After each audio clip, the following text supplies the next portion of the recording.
बराबर होता है। देखिए यहाँ से केवल ये मतलब केवल आप एक लाइन ऐसे याद रखें, बस इससे ही काम हो जाएगा। और तो हम क्वेश्चन में सॉल्व कर लेते हैं कि 360 जो पूरा होता है एंगल, ये पूरा 360 का हो कितने के बराबर मानना है तुम्हें, 100% के बराबर आपको मान के चलना है। ये सब चीज़ तो हम क्वेश्चन में सॉल्व कर लेते हैं। तो बस एक लाइन याद रखें, 360 अंश है पूरा एंगल, वो कितने के बराबर मानेंगे, 100% के। चलिए तो फिर क्वेश्चन देखते हैं। देखिए आपके स्क्रीन पर जो क्वेश्चन लगा हुआ है उस क्वेश्चन को पहले पढ़ते हैं। देखिए क्वेश्चन क्या कह रहा है आपका कि हमें जो प्रश्न संख्या है वो कहाँ से, इस प्रश्न संख्या 15 से लेके 17 तक, प्रश्न संख्या किसमें आपका, प्रश्न संख्या 15 से 17 तक हमें सॉल्व करना है इस पाई चार्ट को। और इसमें बोल रहा है आपका कि एक पाई चार्ट दिया हुआ है, उसमें 140 अंश आपका किसका एंगल दिया हुआ है, संतरे का दिया हुआ है, और चेरी का एंगल बना हुआ है, और आपका जो बनाना यानी केले का एंगल है वो कितना आपका 70 अंश है, और आपका जो सेब है उसका एंगल कितना है, ये 90 अंश है। पूछ क्या रहा है कि जो चेरी का एंगल बनना है वो चेरी का एंगल हमें बताना है। अच्छा देखिए क्वेश्चन भी यही है, चेरी को दर्शाने वाले केंद्र का कोण बताइए, 75 अंश, 60 अंश, 55 अंश और 90 अंश। देखिए क्वेश्चन के अकॉर्डिंग टोटल एंगल कितना होगा पूरा, अभी आपको बताया था पाई चार्ट पूरे कितना होगा 360 का, 360 का होगा पूरा आपका। इसमें से माइनस कर देना है आपको, चेरी का हमें एंगल बताना था तो चेरी का एंगल आएगा, इसमें से 360 में से माइनस करेंगे तो चेरी का एंगल आएगा। और क्या होगा अगर हमें चेरी का एंगल निकालना है,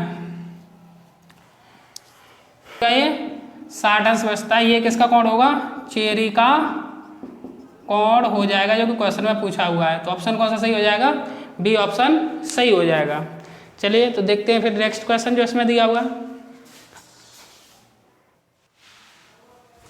देखिए अगला क्वेश्चन है, जैसे 15 से 17 तक बोला था उसमें क्योंकि हमने क्वेश्चन को वहाँ से उठाया तो वहाँ 15 से 17 सीक्वेंस में था, लेकिन हमारा वही क्वेश्चन 1 2 3 के अकॉर्डिंग लिखेंगे। तो हमारा जो दूसरा क्वेश्चन है और उसके अकॉर्डिंग 16वां क्वेश्चन है आपका कि यदि 45 बच्चों ने सेब चुना है तो कितने बच्चों ने संतरा चुना है, हमें ये बताना है। तो देखिए पाई चार्ट के अकॉर्डिंग आपके 45 बच्चों ने क्या चुना है, आपका सेब चुना है। तो 45 बच्चों ने क्या चुना, सेब। तो सेब का एंगल कितना था उसमें फिगर में आपका 90 अंश। पूछा क्या है इसने कि संतरा कितने बच्चों ने चुना है वो आपको बताना है। तो यहाँ से पहले एक अंश का मान निकाल लीजिए। तो एक अंश का मान कितना हो जाएगा, यहीं से कर लेते हैं, इम्प्लाई दैट एक अंश बराबर हो जाएगा आपका 45/90 यानी 1/2। हमें पूछा है कि संतरा कितने बच्चों ने चुना है वो निकल आएगा अभी। तो संतरा चुनने वाले बच्चे कितने हो जाएंगे, संतरा चुनने वाले बच्चे वो कितना एंगल है आपका 140 अंश। तो एक अंश का 140 अंश का मान निकालना है। तो 140 का मान कितना हो जाएगा, 1/2 × 140। तो कितनी आ जाएगी संख्या उनकी बच्चों की, 70 बच्चे ऐसे होंगे जिन्होंने क्या चुना होगा, संतरा चुना होगा। देखते हैं 17वां क्वेश्चन अर्थात क्वेश्चन नंबर 3। देखिए जो इसमें अगला क्वेश्चन पूछा है, अगला क्वेश्चन है आपका क्वेश्चन नंबर 3 यानी जो 17वां क्वेश्चन बोला था उसने कि यदि 35 बच्चों ने सर्वाधिक क्या चुना है, केला चुना है, तो समूह में कुल कितने बच्चे थे हमें ये बताना है। तो सबसे पहले देखेंगे कि केला का जो उसने एंगल दिया वो कितना रहा है। तो केला के लिए एंगल कितना दिया था उसने, 70 अंश। तो कहने का मतलब है 70 अंश का मान कितना दिया है, 35 बच्चों ने तो केला चुना है, तो 70 अंश का मान कितना दिया, 35। समूह में कुल कितने बच्चे थे, तो कुल बच्चे बताने, तो कुल आपको बताया था जैसे उसमें दिखाई दे रहा है आपको पाई चार्ट में, तो कितना होता है एंगल 360। तो अगर टोटल बच्चे बताने तो कितने का मान निकालना होगा आपको, 360 का। तो पहले एक अंश का मान निकाल लें, यहाँ पे 35/70 यानी कितना हो जाएगा 1/2। तो कुल बच्चे निकाल लें हमें, कुल बच्चे कितने थे समूह में, तो पूरे समूह का एंगल निकालना होगा यानी 360 का मान निकालना होगा। तो 360 का कितना हो जाएगा 1/2 × 360, जब काटेंगे तो कितना होगा 180। कहने का मतलब है समूह में कुल बच्चों की संख्या कितनी थी, 180 थी। देखिए आपका नेक्स्ट पाई चार्ट दिया हुआ है, स्क्रीन पर आपको दिखाई दे रहा होगा क्वेश्चन। जो पाई चार्ट का ये क्वेश्चन है, इसमें देखिए एक पाई चार्ट दिया हुआ है आपका, पाई चार्ट आपको पढ़ के बता दिया जा रहा है, आप स्क्रीन पर क्वेश्चन देख सकते हैं। देखिए पाई चार्ट ये था आपका क्वेश्चन कि प्रश्न संख्या आपकी 21 से लेके प्रश्न संख्या 21 से 25 तक प्रश्न के उत्तर के लिए नीचे दिए गए पाई चार्ट का ध्यान से अध्ययन कीजिए। और क्वेश्चन आपका ये बोल रहा था कि 6 अलग अलग विषय आपके चुने गए हैं, 6 अलग अलग विषय चुने गए हैं। और उन विषयों में पढ़ाने वाले शिक्षकों का प्रतिशतवार विभाजन दिया हुआ है। पाई चार्ट में आप देख सकते हैं। देखिए शिक्षकों की कुल संख्या कितनी दी है आपको, 1800 दी है पाई चार्ट के अकॉर्डिंग, और इसमें शिक्षकों का जो प्रतिशत है वो आपका पाई चार्ट में दिया हुआ है, जिसमें अंग्रेजी पढ़ाने वाले शिक्षकों का परसेंट कितना दिया, देखिए 27%, गणित पढ़ाने वाले शिक्षकों का परसेंट कितना दिया, 13%, भौतिकी पढ़ाने वाले शिक्षकों का प्रतिशत कितना दिया, 17%, जीव विज्ञान पढ़ाने वाले शिक्षकों का प्रतिशत कितना है, 12%, रसायन विज्ञान का कितना है, 23%, और हिंदी का कितना है, 8% दिया हुआ है। और शिक्षकों की कुल संख्या कितनी दी है, 1800 दी हुई है। तो पहले सबसे पहले तो यही लिख लेते हैं क्वेश्चन जब हम सॉल्व करेंगे इसे। तो 21 से 25 तक बोला, उसमें 21वां क्वेश्चन ही हमने डाल लिया है जो उसमें दिया हुआ है। शिक्षकों की टोटल संख्या कितनी है, पहले तो वही लिख लेते हैं, शिक्षकों की कुल संख्या। अभी क्वेश्चन पढ़ के बताएगा आपको क्वेश्चन है क्या है, वो कितनी दी है क्वेश्चन के अकॉर्डिंग, 1800 दी हुई है, पाई चार्ट के ऊपर वहाँ पे क्वेश्चन में मेंशन किया हुआ है। देखिए अब क्वेश्चन है आपका, क्वेश्चन नंबर 21 है, पहला ही क्वेश्चन इसका जो पाई चार्ट का, कि भौतिकी पढ़ाने वाले 2/9 शिक्षक क्या हैं, महिलाएं हैं। तो भौतिकी पढ़ाने वाले पुरुष शिक्षकों की संख्या 2/9, तो उसने शिक्षक महिला बोल दी हैं जो भौतिकी वाले हैं, उनमें से पूछा गया है तो भौतिकी पढ़ाने वाले पुरुष शिक्षकों की संख्या रसायन पढ़ाने वाले कुल शिक्षकों की संख्या का लगभग कितना प्रतिशत है। तो शिक्षकों की कुल संख्या कितनी है, 1800। पहले हम भौतिकी के लिए शिक्षक निकाल ले रहे हैं कि भौतिकी के लिए शिक्षक हैं कितने, पुरुष शिक्षक भौतिकी पढ़ाने वाले 2/9 क्या है, शिक्षक महिलाएं हैं। तो पहले टोटल निकाल ले रहे हैं, फिर उसमें से पुरुष शिक्षक निकाल लेंगे, और पुरुष शिक्षक का जो रसायन पढ़ाने वाले कुल शिक्षक है उनकी संख्या से हमें क्या बताना है, परसेंट बताना है। तो चलिए देखते हैं पहले, भौतिकी कुल शिक्षकों की संख्या कितनी है, 1800। भौतिकी पढ़ाने वाले कुल शिक्षक कितने होंगे वो देखते हैं, कुल शिक्षक। तो भौतिकी जो पढ़ाते हैं वो कुल शिक्षक है कितने, उनकी परसेंट कितनी दी है, 17% ही तो दी है आपके पाई चार्ट के अकॉर्डिंग, 17% दी है। तो जो टोटल है 1800, तो भौतिकी पढ़ाने वाले कितने होंगे, 1800 का कितना निकाल लेंगे हम, 17% यानी 17/100, ये आएगा कितना, 18 7 आपका हो जाएगा 126, यानी कि 6 हासिल 12 और 18 और 12 कितने हो जाएंगे, 30, यानी 306 शिक्षक आपके भौतिकी पढ़ाते हैं। अच्छा, भौतिकी पढ़ाने वाले 2/9 शिक्षक क्या है, महिला, हमें पुरुष शिक्षक से मतलब है। तो अब निकालेंगे यहाँ पे भौतिकी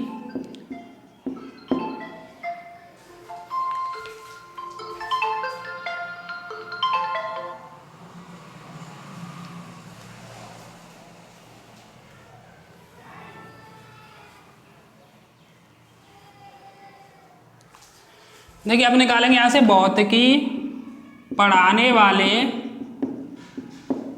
पुरुष शिक्षक कितने होंगे, पुरुष शिक्षक। तो पुरुष शिक्षक कितने होंगे, महिला शिक्षक कितनी है, 2/9, टोटल कितना होता है, 1 रेशियो होता है ना। तो भौतिकी पढ़ाने वाले पुरुष शिक्षक कितने होंगे, 1 - 2/9, वो पुरुष शिक्षक बचेंगे। 2/9 अगर महिलाएं हैं तो 1 में से जो घटा देंगे वो क्या आएगा तुम्हारा, पुरुष शिक्षक आ जाएंगे। तो 9 यानी 9 में से 2 जाएगा कितने, 7/9 रेशियो वाले जो शिक्षक होंगे वो क्या पढ़ाते होंगे, भौतिकी। भौतिकी पढ़ाने वाले कुल शिक्षक कितने, 306। तो 306 का क्या निकाल देंगे हम, 7/9 रेशियो निकाल लो तो वो पुरुष शिक्षक आ जाएंगे। कहने का मतलब है 306 का कौन सा रेशियो निकाल देंगे हम, 7/9। इसे 9 से काट दीजिए, 9 × 3 = 27, कितने बचेंगे, 3 और 4 = 36। 7 का गुणा करेंगे, 7 × 4 = 28, एक सेकेंड, 7 × 4 = 28 और 7 × 3 = 21, 21 और 2 = 23, यानी 238 शिक्षक होंगे वो क्या पढ़ाते हैं आपके, इसमें पुरुष शिक्षक हैं। जो 238 हैं वो भौतिकी पढ़ाने वाले क्या हैं, पुरुष शिक्षक हैं। चलिए देख लेते हैं अब यहाँ पर। अब देखिए रसायन पढ़ाने वाले कुल शिक्षक, पुरुष शिक्षक हमने किसके निकाल लिए, भौतिकी के। अब रसायन पढ़ाने वाले कुल शिक्षकों की संख्या निकाल लीजिए। रसायन पढ़ाने वाले कुल शिक्षक, देखिए रसायन पढ़ाने वाले कुल शिक्षक का परसेंटेज कितना दिया है, 23%। तो 23% 1800 का कितना निकाल लेंगे हम, 23% निकाल लेंगे। तो 1800 × 23/100 गुणा करेंगे इसका, 18 × 3 = 54, हासिल 5, 18 × 2 = 36, 36 और 5 कितने हो जाएंगे, 41, यानी 14 जो टीचर हैं वो क्या पढ़ाते हैं, रसायन। अब क्वेश्चन बोल क्या रहा है मेन वो देख लेते हैं। क्वेश्चन कह रहा है रसायन पढ़ाने वाले कुल शिक्षकों की संख्या। देखिए यहाँ से देखिए, भौतिकी पढ़ाने वाले पुरुष शिक्षकों की संख्या, भौतिकी पढ़ाने वाले पुरुष शिक्षकों की संख्या कितनी आई, 238 संख्या। रसायन पढ़ाने वाले कुल शिक्षकों की संख्या का, रसायन पढ़ाने वाले शिक्षक कितने, 414 का लगभग कितने प्रतिशत है ये हमें बताना है। तो 238 414 का कितने प्रतिशत है वो बताना है। तो 238 डिवाइड बाई 414 इंटू 100। इसे जब सॉल्व करोगे, इसे जब सॉल्व करते हैं तो 57.49%, अर्थात बोल देंगे हम 57%। यानी कौन सा ऑप्शन सही है आपका, ए ऑप्शन सही है। देखिए क्वेश्चन नंबर 22 है, यही जो अपना पाई चार्ट का चल रहा है। क्वेश्चन नंबर 2 या 22 बोल सकते हैं, जो सिक्वेंस में 21 से 25 बोला उसके अकॉर्डिंग 22 में ये दिया क्वेश्चन इससे संबंधित कि रसायन, अंग्रेजी और जीव विज्ञान पढ़ाने वाले शिक्षकों की कुल संख्या क्या है। तो एक काम करेंगे, टोटल कितने शिक्षक हैं, 1800। तो पहले रसायन, अंग्रेजी और जीव विज्ञान जो आपका पाई चार्ट है आपको दिखाई दे रहा है, इसमें से कितने बनने हैं उस परसेंट के अकॉर्डिंग पहले निकाल लेते हैं। तो देखिए रसायन प्लस अंग्रेजी और प्लस जीव विज्ञान, इनके टोटल शिक्षक बने कितने परसेंट के अकॉर्डिंग। तो देखिए रसायन के कितने थे आपके 23%, और देखिए जो आपके इंग्लिश के वो कितने 27%, और जो जीव विज्ञान है बायो है उसके कितने 12% हैं। तो कुल मिला के वो कितने आते हैं 27 और 3 30 50 62%, यानी 62% हो जाते हैं। टोटल शिक्षक कितने 1800, तो इन तीनों को मिला के कितने होंगे 1800 का हम कितना निकाल देंगे टोटल का 62% निकाल दें, यानी 62/100। तो ये कितने बैठ जाएंगे आपके 18 दूनी 36, 3 और 108, 108 और 3 111, यानी 1116। रसायन, अंग्रेजी और जीव विज्ञान को मिला के कितने टोटल शिक्षक होंगे 1116, क्योंकि पाई चार्ट में हमारे 23% किसके दिए रसायन के, 27 दिए अंग्रेजी के और जीव विज्ञान के कितने दिए 12, तो 62% हो गए। तो 1800 का 62% निकाल देंगे। चलिए नेक्स्ट क्वेश्चन देखते हैं इस पाई चार्ट पर। देखिए आपका जो पाई चार्ट पर है नेक्स्ट क्वेश्चन है, अंग्रेजी और भौतिकी मिलाकर पढ़ाने वाले शिक्षकों की कुल संख्या और गणित और जीव विज्ञान मिलाकर पढ़ाने वाले शिक्षकों की कुल संख्या के बीच क्या अंतर है ये बताना है। तो देखिए पहले अंग्रेजी और भौतिकी मिलाकर पढ़ाने वाले शिक्षकों की कुल संख्या, अंतर पूछ रहा है। पहले अंग्रेजी और भौतिकी का निकाल लेते हैं, बात कर लेते हैं अंग्रेजी और प्लस भौतिकी, इनकी परसेंटेज कितनी है वो देख लेते हैं। देखिए अंग्रेजी की आपकी परसेंट थी 27%, और बात कीजिए आपकी भौतिकी की तो वो कितनी थी 17%। तो 27 और 17 ये कितनी हो जाएगी आपकी 44% तो हो गए अंग्रेजी और भौतिकी।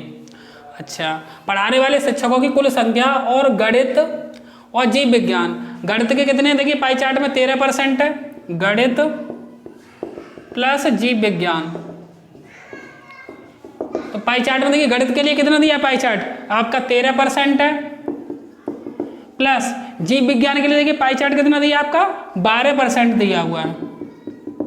तो 13 और 12 जोड़ लीजिए, ये कितना हो जाएगा 25%।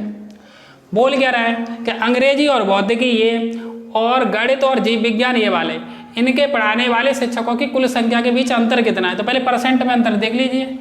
तो अंग्रेजी और भौतिकी के कितना था 44 और माइनस का 25%, तो कितना परसेंट का अंतर आएगा आपका, ये 44 में से 25 घटाएंगे यहाँ पर, तो 25 और 10 35 यानी 19% का 19% का अंतर आ रहा है। तो 1800 का 19% निकाल लीजिए, वही आपका अंतर होगा। तो कैसे निकालेंगे 1800 टोटल थे और उसमें 19% का अंतर है, तो दोनों के बीच में अंतर निकल आएगा आपका ये।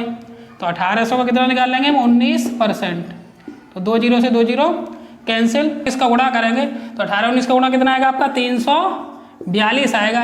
यानी कि कहने का मतलब है अंग्रेजी और भौतिकी और गणित और जीव विज्ञान के बीच में जो शिक्षकों का अंतर है वो कितना है आपका 342 है। अंग्रेजी और भौतिकी का 44% और गणित और जीव विज्ञान का 25%, इन दोनों का डिफरेंस कितना है 19%। तो 1800 का 19% निकाल देंगे, इन दोनों के बीच में अंतर निकल आएगा। तो देखते हैं पाई चार्ट का नेक्स्ट क्वेश्चन इससे संबंधित। देखिए पाई चार्ट से संबंधित क्वेश्चन आपका ये चीज़ है, गणित पढ़ाने वाले शिक्षकों और हिंदी पढ़ाने वाले शिक्षकों का क्रमशः अनुपात क्या है ये हमें बताना है। तो देखिए पाई चार्ट के अकॉर्डिंग आपको दिखाई दे रहा है गणित के जो पाई चार्ट है उसमें कितना परसेंट दिया गणित वाले में 13%, गणित के लिए कितना दिया है 13%। अच्छा हिंदी पढ़ाने वालों के देख लिए, हिंदी पढ़ाने वालों का परसेंट कितना दिया है 8% दिया हुआ है। तो इनका रेशियो पूछ रहा है, तो गणित अपॉन हिंदी का रेशियो निकालना है, तो ये रेशियो निकालिए, परसेंट से परसेंट हट जाएगा, कितना आएगा 13/8, अर्थात रेशियो कितना आएगा आपका 13:8 आ जाएगा। सीधा सा क्वेश्चन था। चलिए देखते हैं इससे रिलेटेड नेक्स्ट क्वेश्चन। देखिए क्वेश्चन है आपका इसी पाई चार्ट से संबंधित, ये लास्ट क्वेश्चन है इस पाई चार्ट का। गणित के शिक्षक 50% बढ़ा दिए जाएं और हिंदी के शिक्षक 25% क्या कर दिए जाएं, कम कर दिए जाएं, तो गणित और हिंदी के शिक्षक मिलाकर कुल कितनी संख्या होगी ये बतानी है। अच्छा पाई चार्ट में देखिए, पहले गणित के शिक्षक देख लीजिए कितने परसेंट है। गणित का शिक्षक के 13% ही तो है, तो सबसे पहले गणित के शिक्षक निकाल लो पहले के अकॉर्डिंग। गणित के शिक्षक होंगे कितने, तो देखिए 1800 तो टोटल संख्या थी शिक्षकों की, उसका पहले इस पाई चार्ट के अकॉर्डिंग 13% निकालेंगे, तो 13/100, 2 जीरो से 2 जीरो कैंसिल। अच्छा ये आएगा कितना 18 दिया 54 5 और यानी 234 हो गए गणित के शिक्षक। लेकिन कितने बढ़ा दिए जाते हैं 50% और बढ़ा दिए जाते हैं, तो गणित के शिक्षक अब कितने हो जाएंगे वर्तमान में या फिर नई कंडीशन के अकॉर्डिंग, नई परिस्थिति में कितने हो जाएंगे, नई परिस्थिति में कितने हो जाएंगे बढ़ाने पर, मतलब तो 234 50% क्या होता है जस्ट इसका आधा, तो 234 का आधा कितना हो जाएगा, देखिए 234 तो थे ही प्लस 50% और बढ़ा दिए जाएं तो आधे हो जाएंगे इसके 1 2 1 2 और 2 7 1 बचा के 2 7 14 यानी 117 और बढ़ जाएंगे आपके इसमें। ठीक है, तो 234 और 117 कितने हो जाएंगे 7 और 4 11 3 और 4 1 5 और 2 और 1 3 यानी 351 हो जाएंगे किसके शिक्षक, अब गणित के हो जाएंगे। अब बात होगी हिंदी की। अच्छा हिंदी के शिक्षक देखिए, हिंदी के शिक्षक वैसे है कितने पाई चार्ट के अकॉर्डिंग 8%, तो पहले 1800 का 8% निकाल लीजिए 8/100, ये कितने हो जाएंगे 144 हो जाएंगे ये।